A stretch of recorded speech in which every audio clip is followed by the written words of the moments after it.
tengah belang yang luar, dia menghalak pada yang kaku neng. Tak kalondum anak mencucut kerja paruh tulu di tengah belang yang luar. Nak si dua petani tua gedung di hati jambu gepip luka oleh menggokok tersengit tekin hati karabna.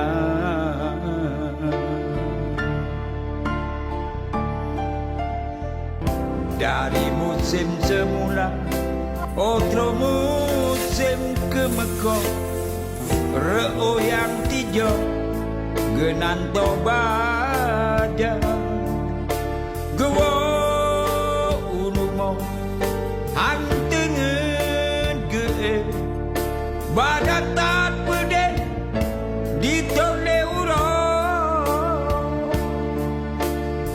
badatat pede ditole uro.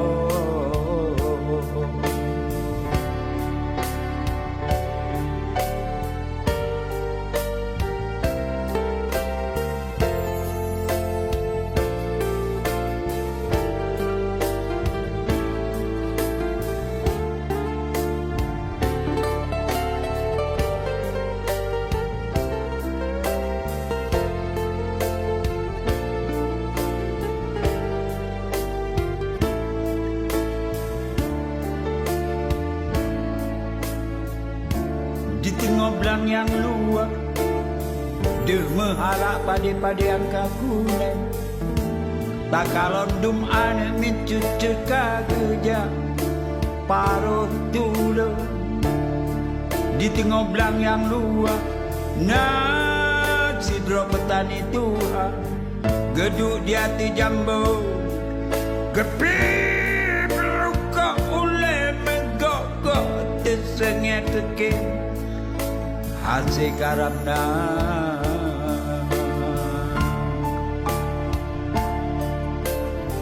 Dari musim semula otro musim kemekok reo yang tijo genanto baja gewo unumo hantengen ge badatat pede ditole uro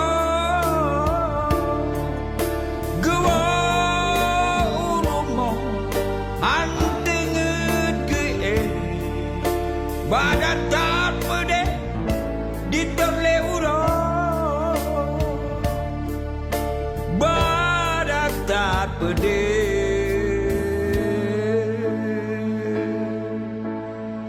ditole uro.